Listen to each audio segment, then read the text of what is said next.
Bonjour et bienvenue dans notre émission spéciale Bazar. Nous sommes sur le plateau RCF Fac Stories au cœur d'un événement incontournable dans la région. Il s'agit de la biennale du mécénat de l'art contemporain Bazar, organisée par l'Union patronale du Var en juin dernier à la base nature de Fréjus. Le concept est simple et original, sans entreprise, parraine, sans artistes. Les artistes peuvent ainsi exposer leurs œuvres sur un stand durant ce salon ouvert au public durant 3 jours. Alors nous organisons plusieurs débats autour de la thématique du mécénat et nous nous posons la question aujourd'hui, à quoi sert le mécénat pour une entreprise ? Le mécénat culturel n'est pas nouveau puisque le financement public de la culture a toujours existé. Bien souvent, le mécénat privé était encore considéré comme un gros mot dans les milieux culturels artistiques français. Pourtant, on remarque que ce mécénat privé gagne du terrain au sein du monde économique. Alors, cette forme de générosité est-elle une voie originale pour communiquer autrement ? Quelles entreprises se lancent dans le mécénat et surtout, pour quelles raisons ? Eh bien, c'est ce que nous allons voir en compagnie de nos invités. Laurence Barbero, bonjour. Bonjour Agnès. Alors, vous êtes responsable des ventes du Clos des Roses à Fréjus, Exactement. du domaine de vin bien connu. Stéphane Miseau, bonjour. Bonjour. Alors, vous êtes directeur général de l'Institut Excellence Miseau à Fréjus également. Oui. Alors, vous allez tous les deux nous expliquer un petit peu votre métier, tout d'abord. Et Bernard Leca, vice-président de l'Union patronale du Var, la délégation de l'Est-Var. Bonjour. Bonjour. Merci pour votre présence. Tout d'abord, présentez-vous. Vous êtes tous les deux mécènes, je crois pour la première fois, Stéphane Miseau. Alors oui, moi c'est la première fois que je suis mécène. J'ai eu la chance d'avoir été sollicité pour participer. Et quand on arrive, notamment le jour où on croise les artistes, ça c'est au Clos des Roses d'ailleurs, on tombe forcément amoureux d'un artiste. Nous on est tombé sur un artiste qui travaille le produit brut et qui le met en valeur. Donc nous, c'était vraiment aussi, moi, mes convictions et notre façon de travailler dans notre entreprise. Alors, que fait votre entreprise ? Là est la question. Puisqu'il y a une transformation à la clé. Oui, on est un institut de formation où on forme des candidats pour qu'ils évoluent dans les métiers de l'hôtellerie, de la restauration et du tourisme. Et on reste attaché toujours à la mise en valeur du produit par lui-même, de l'entreprise et du patrimoine aussi français. C'est pour ça que le lien s'est fait avec l'artiste qui, lui, prend des produits bruts qu'il trouve sur la plage du bois flotté et qui le met de façon bien disposée pour le mettre en valeur et créer des pièces d'exception. Laurence Barbero, je crois que ce n'est pas la première fois, bien sûr, que vous êtes là. Vous êtes un mécène un peu historique du Salon Bazar. Expliquez-nous. C'est vrai que nous avons commencé en 2010 Bazart. Donc c'était Monsieur Leca et à l'époque Madame Coel qui était venue démarcher papa. Et nous avions, je me rappelle que papa avait tout de suite dit oui de par la volonté d'avoir un mécénat d'art puisque art et vin ne font qu'un. Alors, on va voir tout au long de cette émission, effectivement, ce que peut représenter le mécénat pour une entreprise et comment ça s'applique pour vous. Bernard Leca, pour bien comprendre ce qu'est le mécénat, rappelez-nous rapidement ce qu'est ce mécénat et pourquoi il ne faut pas le confondre avec, bien sûr, le sponsoring, le parrainage. Le mécénat, c'est une action par laquelle une entreprise qui a une activité qui ne lui fait pas côtoyer l'art, les artistes, etc. Donc une activité quelconque, de se mettre tout d'un coup à vouloir associer son image à une image artistique en soutenant soit un artiste, soit une manifestation d'art. Qui peut en bénéficier ? Alors, tout le monde peut faire du mécénat. Si vous voulez, le mécénat, c'est quelque chose qui s'inscrit dans un cadre très large de communication de l'entreprise. L'entreprise, quand elle fait de la publicité, elle dit que son produit est le meilleur du monde. Quand elle fait de la communication, elle travaille sur son image et sur la connaissance que peut avoir le public de son nom, de ses produits. Quand elle va travailler sur les mécénats, elle va faire là aussi un travail d'image de manière à ce que le public associe l'image de l'art ou de l'artiste qu'elle soutient avec l'image de l'entreprise. Donc ça rentre dans le cadre de la communication d'entreprise. Alors c'est vrai qu'on a vu dans une dernière étude d'Admical, qui est une association spécialisée dans le mécénat industriel et commercial, que la culture vraiment représentait 26% du budget du mécénat global en France. Comment vous expliquez un petit peu finalement cette croissance, que ce mécénat culturel se porte bien? Alors d'abord parce que c'est quelque chose dont on parle depuis relativement peu de temps. La France, qui est un pays très en retard sur tous ces systèmes de communication par rapport aux autres pays industrialisés, a développé le mécénat de manière très tardive, et pour une raison toute simple, c'est qu'en France, on a l'habitude d'une espèce de dictature du ministère des Affaires culturelles qui est à la fois le soutien, qui désigne les artistes en vogue ou pas, qui fait qu'en France, le mécénat privé a eu toujours très peu de place. Et il ne s'est développé, je dirais, qu'avec l'appauvrissement de l'État et de ses subventions. Donc c'est très récent, en fait. Alors c'est très récent, et en plus, je dirais que le fait, à un moment donné, de pouvoir donner quelques avantages, on ne va pas les détailler parce que ce n'est pas très intéressant, mais aux entreprises pour aider les artistes ou les manifestations artistiques, il est clair que dans ces conditions, le mécénat s'est beaucoup développé. Je trouve d'ailleurs que 26% de mécénat culturel sur l'ensemble du mécénat, c'est énorme. Ça paraît beaucoup. Ça veut dire quoi? Ça veut dire que le ministère de la Culture et le mécénat public n'est pas finalement n'a pas l'exclusivité. Maintenant, on se tourne vraiment vers le privé, vers des petites et moyennes entreprises. Alors, on se tourne vers le privé. Après, je dirais que le tissu économique français est un tissu de petites et moyennes entreprises, ce qui fait qu'on est bien obligé, quand on veut pratiquer une politique tournée vers l'entreprise, d'intégrer les petites et moyennes entreprises, bien sûr. Alors, la générosité ne se décrète pas, on le sait, mais est-ce qu'elle n'est pas facilitée par justement cette loi de 2003 relative au mécénat? Expliquez-nous. Alors, c'est bien évident. Si vous voulez, je n'aime pas beaucoup le terme de générosité, parce que l'entreprise n'a pas vocation à être généreuse, si vous voulez. La générosité, la charité... La philanthropie, tout oui, ça va à l'encontre du business et de la croissance. Ça ne va pas à l'encontre, mais je dirais que l'activité de l'entreprise, c'est de pratiquer une activité pour arriver à payer ses charges et pour arriver à faire du bénéfice. Donc la générosité, ça n'en fait pas partie. Par contre, le mécénat, qui paraît être un acte gratuit, en réalité n'en est pas un, parce que toute entreprise qui va pratiquer ce mécénat va l'intégrer dans son système de communication. Ou alors ça va être une opération et puis ça s'arrêtera là. Mais si l'entreprise intègre vraiment le mécénat dans sa communication, à ce moment-là, elle va pratiquer une stratégie à long terme sur effectivement le mécénat pour associer son image aux artistes et aux manifestations qu'elle développe. Eh bien, nous allons voir dans une deuxième partie justement comment on peut l'appliquer réellement. Merci, à tout de suite.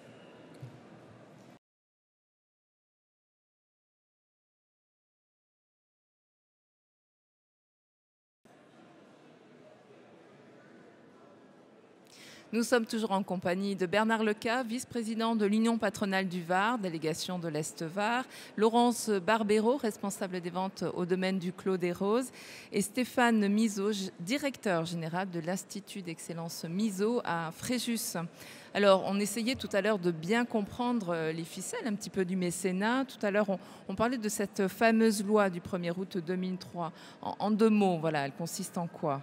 Quels sont les avantages fiscaux finalement pour les entreprises? Voilà, c'est tout simple. Si vous voulez, on va prendre 2 points. Le premier point, c'est l'achat d'œuvres d'art d'artistes vivants. On ne peut pas acheter des artistes anciens. Donc, l'achat d'œuvres d'art d'artistes vivants est totalement déductible des bénéfices d'une entreprise. Ça se fait en 5 ans, exactement comme quand on achète une machine ou une voiture ou un ordinateur. Donc ça, c'est pour du matériel qu'on peut démettre. Voilà. Quand vous achetez un tableau, à partir du moment où vous acceptez de le mettre dans l'entreprise, vous avez le droit de le déduire des impôts. Voilà, et lorsque vous participez à une manifestation, que ce soit une manifestation d'art contemporain ou une manifestation de musique ou autre chose, vous avez le droit de déduire 60% de vos dépenses, de vos frais généraux. Voilà, on va s'arrêter là.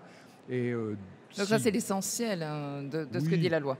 Exactement, et c'est ce qui permet de temps en temps de provoquer la décision d'achat chez un chef d'entreprise, lui dire bon, vous pouvez l'acheter avec le carnet de chèques de l'entreprise. Bon, ça va peut-être être un petit plus pour déclencher. Il faut d'abord qu'il aime l'œuvre, il faut d'abord qu'il aime acheter des œuvres. Voilà, la seule condition, je crois, voilà, c'est qu'il faut qu'elle soit justement dans l'entreprise pendant 5 ans. Alors, c'est ça, Laurence Barbero, je crois que vous avez l'expérience. Au Clos des Roses, quand on arrive dans ce merveilleux domaine à Fréjus, séquence pub, on peut tout à fait observer des statues monumentales, etc., d'un artiste dont vous pouvez parler. Donc, comment ça s'est passé? Déjà, ce réflexe-là de mettre des œuvres d'art dans votre parc, dans vos vignes? Ça a été une volonté dès le départ. C'est vrai que mes parents ont toujours aimé l'art. Donc finalement, quand je suis arrivée au Clos des Roses, ça a été la volonté mettre de la couleur. de mes parents, voilà, d'avoir des sculptures, aussi bien dans le caveau de vente, aussi bien dans l'accueil du vignoble que dans le restaurant de la Bastide. Et l'extérieur, voilà, c'est ça, c'est quand Exactement. même original. Oui. Donc cet aspect-là était intéressant aussi fiscalement, bien sûr, on Oui. imagine. Bon, après, nous, c'est vrai qu'on fait venir des artistes, on les fait exposer pendant 1 à 2 mois. Et puis après, on leur donne un lieu d'exposition. Après, pour les achats des œuvres que nous avons justement sur le domaine du Clos des Roses, qui sont des œuvres d'Orlinski, de Bernard Bézina ou comment elle s'appelle, de Martine Vérel. Voilà, c'est des œuvres justement qui sont défiscalisables. Et votre approche de bazar, donc historiquement, vous avez participé au premier temps, ensuite première biennale, et on a vu que c'était quand même une évidence d'être ce partenaire-là important pour Bazar, puisque voilà, il y avait... Oui, c'était une évidence, et puis c'est vrai que les choix se sont faits d'eux-mêmes. Nous avions à l'époque trouvé des artistes, je me rappelle, c'était Bernd Press et un artiste qui faisait des sculptures assez monumentales avec des vignes. Donc ça a été une évidence et une vitrine avant tout. C'est vrai qu'on est là pendant 3 jours, aussi bien l'entreprise que l'artiste. Donc moi, je me sens un petit peu plus concernée aussi, puisque les artistes aussi font partie de ma vie, puisque j'ai aussi une galerie d'art. Vous avez une galerie. Voilà, et c'est vrai que le Clos des Roses fait beaucoup aussi pour les artistes. Mais en revanche, pour Bazart, c'est vrai que pendant 3 jours, le Clos des Roses est présent et les artistes que nous représentons, enfin que nous avons choisis, sont là pendant 3 jours, et c'est une belle vitrine et pour l'un et pour l'autre. Alors avant effectivement de revenir sur cet avantage de visibilité, de la communication qui est quand même l'enjeu un peu principal aussi après cet enjeu fiscal, qu'est-ce qui vous a décidé tous les deux au sein du speed dating qui se passe au hasard au Clos des Roses, qui vous a décidé de choisir cet artiste? Qu'est-ce qui fait que vous avez eu ce coup de cœur ou Je cet crois attrait? que l'art a quelque chose d'invisible, on va dire, et je sais pas, je pense qu'à un moment donné, on est attiré par des artistes. Il y a un côté, on va dire, qui est pas invisible, mais c'est comme un feeling, on va dire, une émotion qui va se faire à un instant T. Et pourquoi on aura choisi celui-là à ce moment-là? C'est vrai que l'art est relié au cerveau, et je pense que c'est une alchimie, voilà, qui se fait à ce moment-là. Pourquoi cet artiste et pas celui-là? Je pense que c'est une question d'émotion. Oui, c'est très subjectif. Et pour vous, Stéphane Mizeau? C'est tout à fait ce que je pense. Et on n'est pas touché que par la sculpture ou la peinture qu'on va trouver, on va être touché aussi par l'artiste. Et se crée une relation. Moi, dans ma carrière, j'ai eu aussi la chance de travailler au niveau artistique, parce que j'étais producteur de spectacles. Donc forcément, on me dit d'aller vers les artistes, oui, banco. Et je m'attendais vraiment à être attiré par une sculpture, une peinture, je ne le savais pas vraiment. Et j'ai beaucoup plus gagné et appris avec l'artiste, Bruno Lemay, je le note, qui est là-bas. Et on s'est retrouvés sur le même chemin, et j'allais dire, même le fait de l'intégrer dans l'entreprise, ça nous permet de temps à autre d'avoir l'entreprise un petit peu différente. Le fait de l'intégrer dans notre communication, ça nous permet aussi de prendre du recul sur nos entreprises et d'avoir cette espèce de souffle ou de bien-être par moment quand on se rapproche de l'artiste, même si dans l'entreprise, ce n'est pas toujours évident. Vous parlez de communication, ça veut dire quoi? C'est que ça vous êtes dans une communication externe, on imagine, par rapport au flux de personnes qui... Nous, on travaille beaucoup avec Facebook, par exemple, et c'est vrai qu'on invite nos fans Facebook à des vernissages. Voilà, oui, mais là, en l'occurrence, pour Bazart, c'est vrai qu'on les invite à venir. C'est vrai que le week-end, des fois, on ne sait pas trop quoi faire. Et puis là, en l'occurrence, on a un beau festival d'art contemporain sur Fréjus, il faut en profiter. J'ai vu qu'on avait même des artistes hollandais, donc ça vaut le coup de passer. Et, donc communication externe et communication interne aussi. Est-ce que dans vos équipes, il y a une adhésion à ce projet-là d'entreprise? Est-ce que ça les concerne? Est-ce qu'ils se sentent rejoints? Est-ce qu'il y a une sensibilité chez chacun? Voilà, est-ce que c'est les goûts et les couleurs, comme on dit Vis-à-vis des artistes, c'est vrai, comme disait M. Mizeau, c'est vrai qu'on est touché vraiment par l'artiste. Moi, sur le stand là actuellement, j'ai un artiste qui s'appelle Julien Morel, qui est un jeune artiste, et il en a plein les yeux d'être là pour son premier festival d'art contemporain, d'être là pendant 3 jours. J'ai vu que ce matin, les enfants étaient venus, sont allés vers son stand, ils lui ont dit, nous, on a voté pour ton stand, c'est le plus beau stand. Donc c'est vrai qu'on se fait plaisir, nous, en tant qu'entreprise, et en même temps, on sait qu'on fait plaisir à des jeunes artistes qui en ont besoin aussi. Donc je pense que les deux, ils trouvent leur compte, et oui, c'est un moyen de communication qui est énorme, on va dire, pour les réseaux sociaux. On peut en parler sur Instagram, on peut en parler sur Twitter, on peut en parler sur Facebook. C'est vrai que maintenant, on a une vitrine sur l'extérieur qui est assez importante, et il faut justement se servir de ça pour communiquer. Stéphane Mizaud, rapidement. Et nous, en fait, on va au-delà. En plus, on a intégré l'artiste par rapport à nos stagiaires. On a présenté ses œuvres. Et pour eux, on est plus qu'une simple entreprise. Maintenant, on est une entreprise qui est attachée à la culture, à quelque chose, et une espèce de fierté. Ils le suivent. D'ailleurs, quand il y a de nouvelles statues, les nouvelles photos, ils suivent. Ils se sentent un peu fiers parce qu'on participe quand même à l'évolution qui est autre chose que simplement technique ou intellectuelle. On se retrouve tout à l'heure pour la 3e partie. À tout de suite. Merci.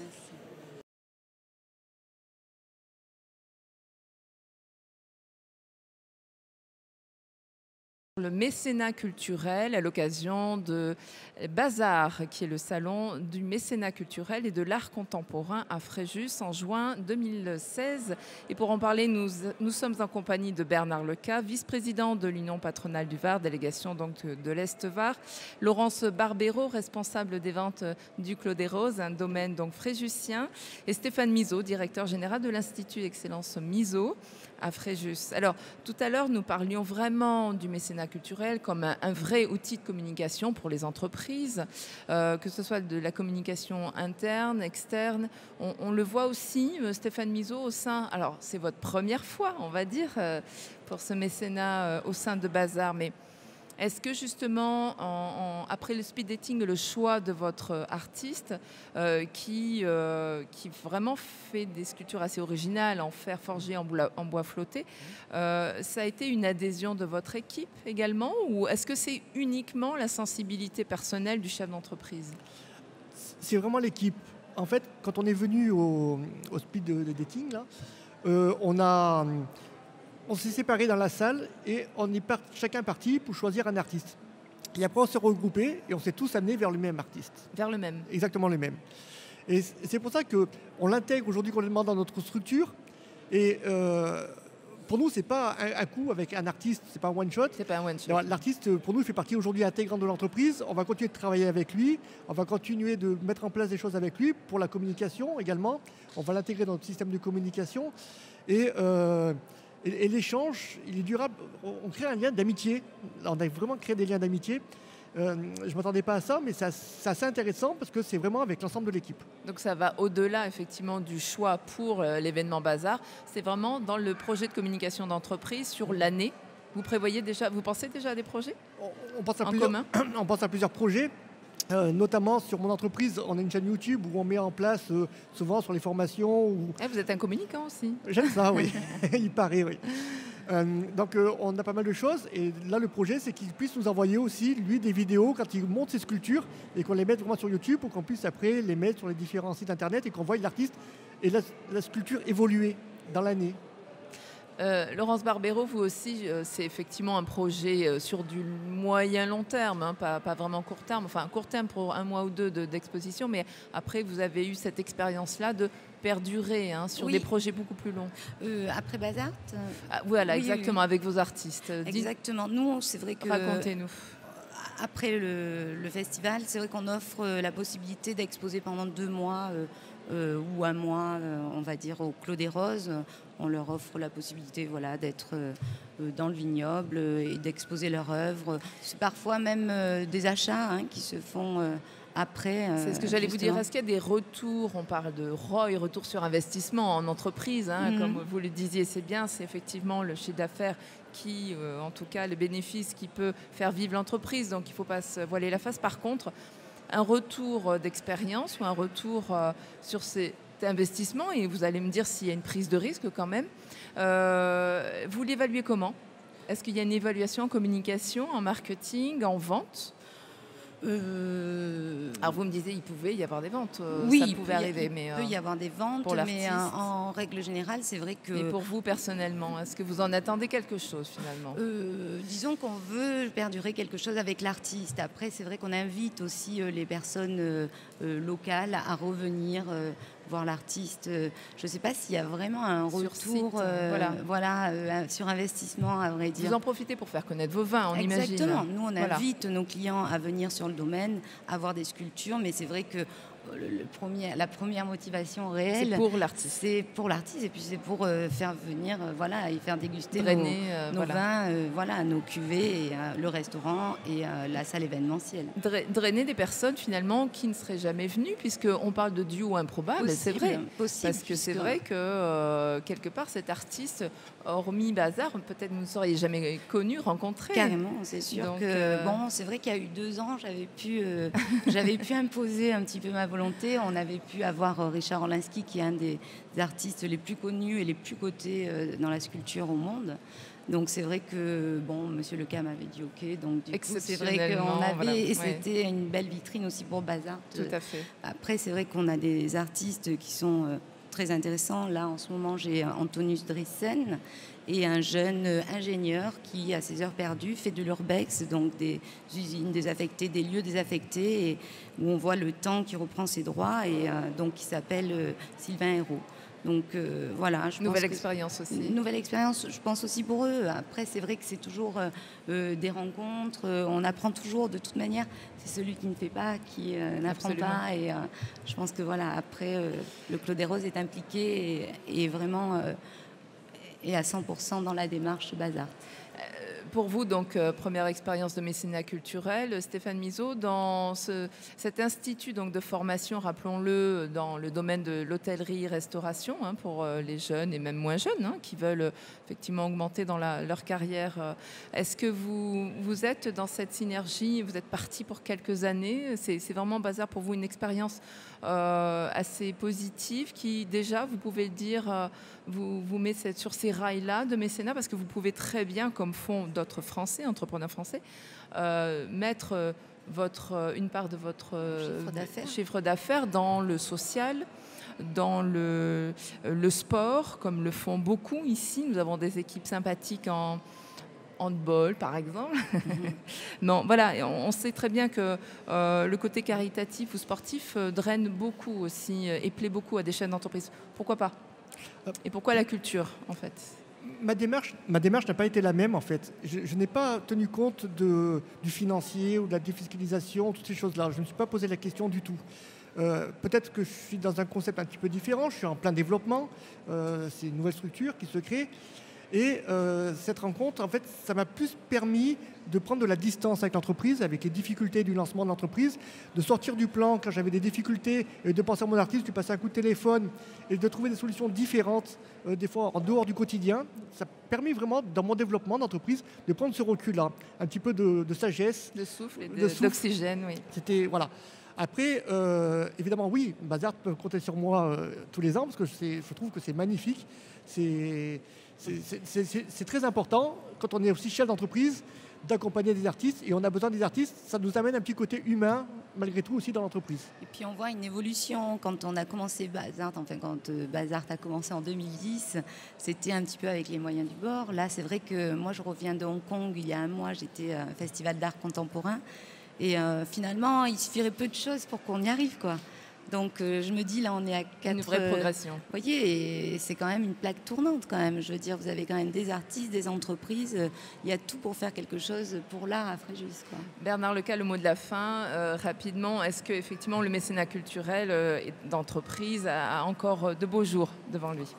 Non seulement il a de beaux jours, mais je pense que d'abord Bazar, qui ne draine que des PME, est quand même une chose relativement importante, c'est-à-dire qu'on associe un certain nombre de moyens relativement limités pour faire quelque chose de relativement important, c'est ce que vient de dire Laurence. Donc l'idéal, ce serait qu'on puisse, que des bazars existent dans toutes les villes, ce serait bien. Et je dirais que toutes les entreprises, tous les chefs d'entreprise qui ne font pas bazar, mais qui passent aujourd'hui sur l'exposition ont envie à un moment ou à un appelés. autre d'y participer, d'y revenir, bien sûr. Bon, en tout cas, merci à tous d'être venus sur ce plateau pour nous parler du mécénat culturel et de votre expérience personnelle. Merci infiniment, à Agnès, bientôt. pour votre C'était un invitation. plaisir. Merci.